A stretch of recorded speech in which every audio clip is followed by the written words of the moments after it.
దేశవ్యాప్తంగా వచ్చినటువంటి ఫలితాల తర్వాత నిన్న ఎన్డీఏ మీటింగ్ జరిగింది. ఎన్డీఏ పక్ష నేతగా నరేంద్ర మోడీని ఎన్డీఏ పక్షాలు ఎంచుకున్నాయి. 2014లో 19లో కూడా ఇదే పద్ధతి కొనసాగింది. 2024లో కూడా ఇదే కొనసాగింది. కానీ 2014, 19లో సొంత బలంతో గెలిచారు కాబట్టి ఈసారి సొంత బలం లేదు కాబట్టి నరేంద్ర మోడీ ప్రభ తగ్గిందనేటువంటి విషయాన్ని చెప్పేటువంటి ప్రయత్నం చేశాయి మీడియా. ఇక సమిష్టి నిర్ణయాలు, ఎన్డీఏ స్ఫూర్తికి అనుగుణంగా పనిచేస్తా, జీవన నాణ్యతపై దృష్టి సారిస్తాం, సామాన్యుల జీవితాల్లో ప్రభుత్వం జోక్యం తగ్గిస్తాం, ఎన్డీఏ ఎంపీలకు 24 గంటలు అందుబాటులో ఉంటా, ఏపీ విజయం. అంటే ఇప్పుడు ఇక నరేంద్ర మోడీ ఆయన అనుకున్నటువంటి పనులు చేసేది లేదా? ఏ పని చేసినా చంద్రబాబు నాయుడు నితీష్ కుమార్లకు ఫోన్ చేసి నేను ఇంట్లోకించి బయటకు వెళ్తున్నా లేదా బయటలోకించి ఇంటికి పోతున్నా, పోవచ్చా లేదా అనేటువంటి విషయం మాట్లాడతారా? ఎన్డీఏకి సంబంధించి ఎన్డీఏ కూటమిలో 2014నైనా 19నైనా సరే సమిష్టి కార్యక్రమాల కిందనే జరిగిపోయినాయి ఏవైనా సరే. ఇవాళ కొత్తగా జరిగిందేం లేదు. ఇప్పుడు నరేంద్ర మోడీ దేశంలో తాను ఇచ్చినటువంటి యూనిఫామ్ సివిల్ కోడ్ కానీ లేకపోతే ఇది పాపులేషన్ కంట్రోల్ బిల్ కానీ ఎన్ఆర్సీ కానీ దేశం కోసం, దేశ అవసరాల కోసం, దేశం బాగు కోసం తీసుకునేటువంటి నిర్ణయాలు దెబ్బ కొడతాయా? నరేంద్ర మోడీ ఇంకే పని చేయకుండా అచేతనంగా కూర్చొని ప్రతి పనికి ప్రతి ఫైల్లో సంతకం పెట్టాలంటే చంద్రబాబు నాయుడుకి ఫోన్ చేసి నేను ఇప్పుడు ఈ ఫైల్ మీద సంతకం చేయాలన్నా వద్దా అని అడుగుతారా? అంటే అనవసరమైనటువంటి విషయాలను మీడియా, ముఖ్యంగా చంద్రబాబు నాయుడును పొగిడేటువంటి మీడియా అదే విషయాన్ని పదే పదే చక్రం తిప్పడము లేదు, ఇది అదేనేటువంటి విషయం. ఎందుకంటే ఎప్పుడూ టీడీపీకి బీజేపీ మోసం చేయలేదు. టీడీపీయే బీజేపీకి ప్రతిసారి మోసం చేసింది. 1999 నుంచి ఇప్పటి వరకు కూడా చరిత్రలో చూస్తే తెలుగుదేశం పార్టీ బీజేపీని మోసం చేసింది, కానీ బీజేపీ ఏ రోజు తెలుగుదేశం పార్టీని మోసం చేయలేదు. 98లో భారతీయ జనతా పార్టీ సొంతంగా 4 ఎంపీలను గెలిస్తే కార్గిల్లో వాజ్పేయి పేరు మారుమోగిపోతుంటే 99 ఎన్నికల సందర్భంలో ఎన్టీ రామారావును వెన్నుపోటీ పూడవడమా లేకపోతే తిరుగుబాటుదారనా పదవిని చేజిక్కించుకున్న తర్వాత 99 ఎన్నికల్లో సొంతంగా వెళ్తే గెలవలేనటువంటి పరిస్థితి ఉంటే ఆ రోజు వాజ్పేయి హవాను తనకు అనుకూలంగా మార్చుకునేందుకు 99లో పొత్తు పెట్టుకున్నది వాస్తవమా కాదా?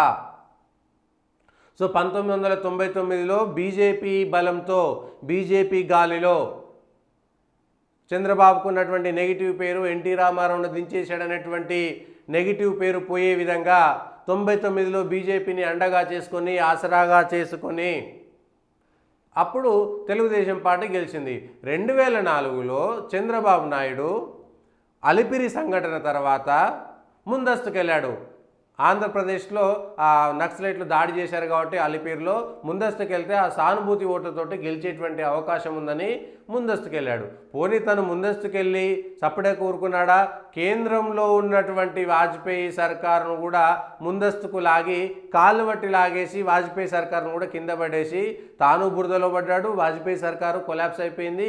ఇంకో 8-9 నెలలు కనుక ఆ స్వర్ణ చతుర్భుజి, ఆ రోడ్లు అవన్నీ జరిగిపోయి ఉంటే కనుక బీజేపీకి మళ్ళీ గెలిచే అవకాశం ఉండేదేమో. వాజ్పేయి మళ్ళీ మరోసారి ప్రధానమంత్రి కాకుండా చేసినటువంటిది కూడా చంద్రబాబు నాయుడే. ఓడిపోయిన వెంటనే ప్లేట్ ఫిరాయించి నేను మళ్ళా పొత్తు పెట్టుకోవడము, ఎన్డీఏతో పొత్తు పెట్టుకోవడము, ముస్లిం సోదరులకు క్షమాపణలు అని చెప్పి మాట మార్చి 2009లో టీఆర్ఎస్తో, టీడీపీతో అట్లనే వామపక్షాలు సిపిఐ, సిపిఎంతో కలిసి పొత్తు పెట్టుకొని బొక్కబోర్ల పడ్డారు. అయిపోయింది. మళ్ళా పాదయాత్ర చేసి ఇటు పోయి అటు పోయి ఏదో పాదయాత్రలు చేసి పాదయాత్రలో కూడా అదే మాట మాట్లాడిండు. నేను తప్పు చేసినా, నేను బీజేపీతో మళ్ళీ జీవితంలో పొత్తు పెట్టుకోను, నేనే నరేంద్ర మోడీని దిగిపోమ్మన్నా గోద్రా అల్లర్లకు నరేంద్ర మోడీని దిగిపోమ్మన్నాడు. కానీ అంతకుముందు రైల్లో ఉన్నటువంటి కరసేవకులను, ప్రాణాలతో ఉన్నటువంటి కరసేవకులను కాల్చి పడేస్తే మాత్రం ఏ ఒక్క నా కొడుకు స్పందించలేదు. ఇది మాత్రం మేము గోద్రా అల్లర్లను, మరి గోద్రా అల్లర్లు ఎందుకైనాయి? దానికి మూలం ఏమిటి అంటే మేము మిమ్మల్ని చంపేస్తాం, మీరు అన్ని మూసుకొని కూర్చోండి, ఆ తర్వాత మీరు అల్లర్లు చేయొద్దు, మీరు ప్రతిపకారం తీసుకోవద్దు, మేమేం చేస్తే అది పడి ఉండాలి. ఇది 1940 నుంచి కాదు, ఈ దేశం మీద బాబర్లు, లోడీలు, బీడీలు అందరు ఈ దేశం మీద దాడి చేసినప్పటి నుంచి ఇదే చరిత్ర. గజనీలు, గోరీలు ఎవడొస్తే వాడొచ్చి ఈ దేశం మీద దాడి చేస్తాడు, మేము సపరేట్ కూర్చోవాలి. సో గోద్రా అల్లర్లు ఎందుకైనాయి? అంతకుముందు రైలు పైన పెట్రోల్ పోసి తగలబెట్టినోడు ఎవడు? దాని మీద ఎందుకు మాట్లాడరు? అయితే మేము తగలబెడతాం కానీ మీరు ఏమనొద్దు, మేము మీ సపరేట్ కూర్చోవాలి, మేము పొడిపిస్తే పొడిపించుకోవాలి, అంతే ఇక మీకు చెప్పేది. సో అట్లా మోదీని దిగమన్నది నేను అత్యంత సెక్యులరిస్ట్ను, నా పవిత్రత చూడండి, నా శీలాన్ని చూడండి అని బీజేపీ మీద అవాకులు చివాకులు పేలి పక్కకు వేయింది చంద్రబాబు నాయుడు. మళ్ళా 2014లో ఆంధ్ర తెలంగాణ విడిపోయిన తర్వాత తన శక్తి ఏంటో తనకు తెలుసు కాబట్టి బయటికి పోతే బతకలేనని తెలిసి మళ్ళా జనసేనతోటి టీడీపీ బీజేపీతో కలిసి పొత్తులోకి వెళ్ళిన తర్వాతనే తిరిగి మళ్ళీ అధికారాన్ని చూడగలిగారు చంద్రబాబు నాయుడు. ఇది వాస్తవం. తెలుగుదేశం అభిమానులకు జీర్ణించుకోలేకపోతే నేను చేసేది ఏం లేదు, కానీ అదే నిజము. 2014లో బీజేపీ జనసేన ఇచ్చినటువంటి ప్రాణభిక్షతోటే మళ్ళా తెలుగుదేశం అధికారంలోకి రాగలిగింది, వచ్చింది. 2014లో వచ్చిన తర్వాత ఏం చేయాలి? ఆయన మంచి సపరేట్ కూర్చొని కేంద్రం నుంచి వచ్చినటువంటి నిధుల్ని మొత్తం పూర్తి స్థాయిగా డెవలప్మెంట్ కోసం చేయాలి. 2018కి వచ్చేసరికి ఎవడో చెవులు ఊదితే మళ్ళీ మోడీ అధికారంలోకి రాడేమో అనుకొని మోడీకి వ్యతిరేకంగా నానా హంగామా చేసింది చంద్రబాబు నాయుడు తప్ప బీజేపీ కాదు. అప్పుడు బీజేపీ నిధులు ఇవ్వలేదు, మట్టి ఇచ్చింది, నీళ్ళు ఇచ్చింది, లేదంటే ప్రత్యేక హోదా ఇయ్యము, మేము ప్రత్యేకంగా నిధులు ఇస్తామంటే ఒప్పుకున్నది చంద్రబాబు నాయుడే. వెంకయ్య నాయుడుకు ఊరేగింపు చేసింది కూడా చంద్రబాబు నాయుడే. ఆ రోజు మీరు అమరావతి చేతగాక 100% చెప్తున్న అమరావతి కట్టడం చేతగాక 30,000 ఎకరాలు ఎందుకు బొంద మీద వేసుకోవడానికి? సరే అది వేరేది. 2018లో బీజేపీని వీడిపోయింది టీడీపీ తప్ప బీజేపీ తెలుగుదేశం పార్టీని వీడిపోలేదు. ఇది కూడా అదే అంశము.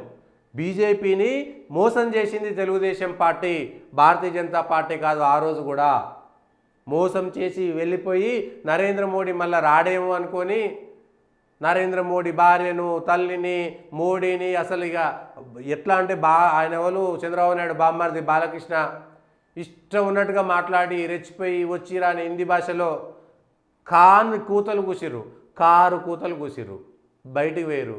2019లో ఏ బద్ధశత్రువు కోసం వ్యతిరేకంగా తెలుగుదేశం పార్టీ పెట్టిరో ఆ కాంగ్రెస్ పంచన చేరినటువంటి చరిత్రహీనమైనటువంటి ఒక నల్లమచ్చ చంద్రబాబు నాయుడుకు ఉంటుంది జీవితాంతము. అది కాంగ్రెస్తో కలవడము. 2018లో తెలంగాణలో కాంగ్రెస్ను నాశనం చేసింది, బీజేపీని నాశనం చేసింది. టీఆర్ఎస్ మళ్ళీ అధికారంలోకి రావడానికి కారణమైంది కూడా చంద్రబాబు నాయుడు అత్యాశనే. అట్లా 2019లో ఒంటరిగా వెళితే తన బలమేంటో నిరూపణ అయింది. 23 స్థానాలకు పడిపోయిండు, 3 ఎంపీలకు పడిపోయిండు. మరి అత్యంత బలమైనటువంటి తెలుగుదేశం పార్టీ శ్రేణులు సోషల్ మీడియాలో రెచ్చిపోతారు కదా. 2019లో బీజేపీ జనసేన లేకపోతే 23కి ఎందుకు పడిపోయినరు? నరేంద్ర మోడీకి ఏం లేదు ఆంధ్రాలో అన్నారు కదా, బీజేపీకి ఏమీ లేదు ఆంధ్రాలో అన్నారు కదా. మీ శక్తి ఉంటే మీరు 23 స్థానాలకు ఎందుకు పడిపోయినరు? అదొక లైవ్ ఎగ్జాంపుల్. 2024లో బ్రతుకు జీవుడా అని పాపం పవన్ కళ్యాణ్ త్యాగం చేసింది ఎవరంటే పవన్ కళ్యాణ్.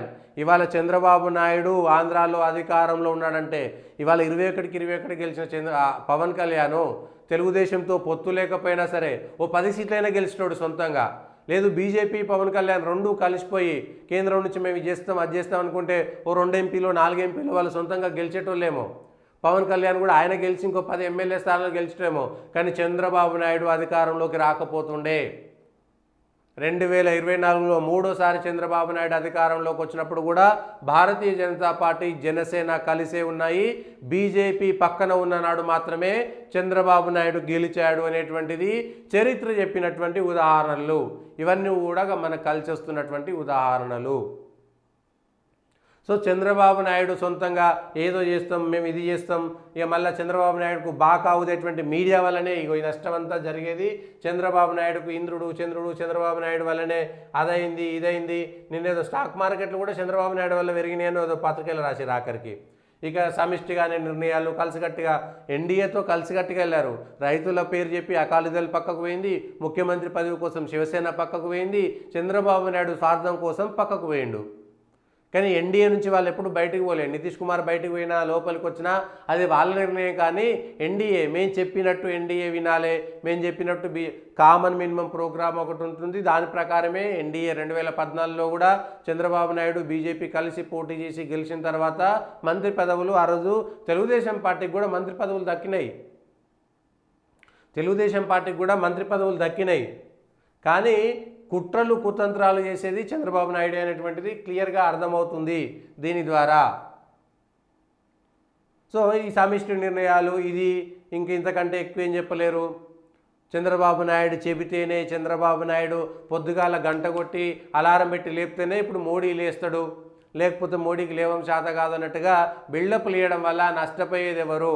అనవసరమైనటువంటి ఎగ్జాగరేషన్ చేయడం వల్ల, అనవసరమైనటువంటి పొగడ్తల వల్ల నాశనమైంది చంద్రబాబు నాయుడే.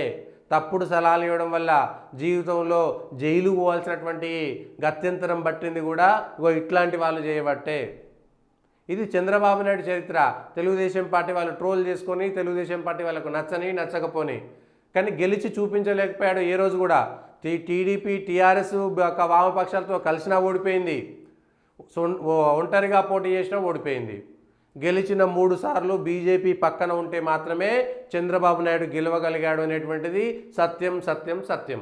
ఇంకొకటి ఇదే చంద్రబాబు నాయుడుకి సంబంధించి ఇంకొక మాట చెప్పాల్సింది ఏంటంటే, ఇంకెక్కడో వాళ్ళ చంద్రబాబు నాయుడు ప్రమాణ స్వీకారం చేస్తాడు అనేది ఎక్కడెక్కడనో చేస్తాడు, ఇవన్నీ ఏర్పాట్లు చేసుకుంటారని ఒకటి వచ్చింది.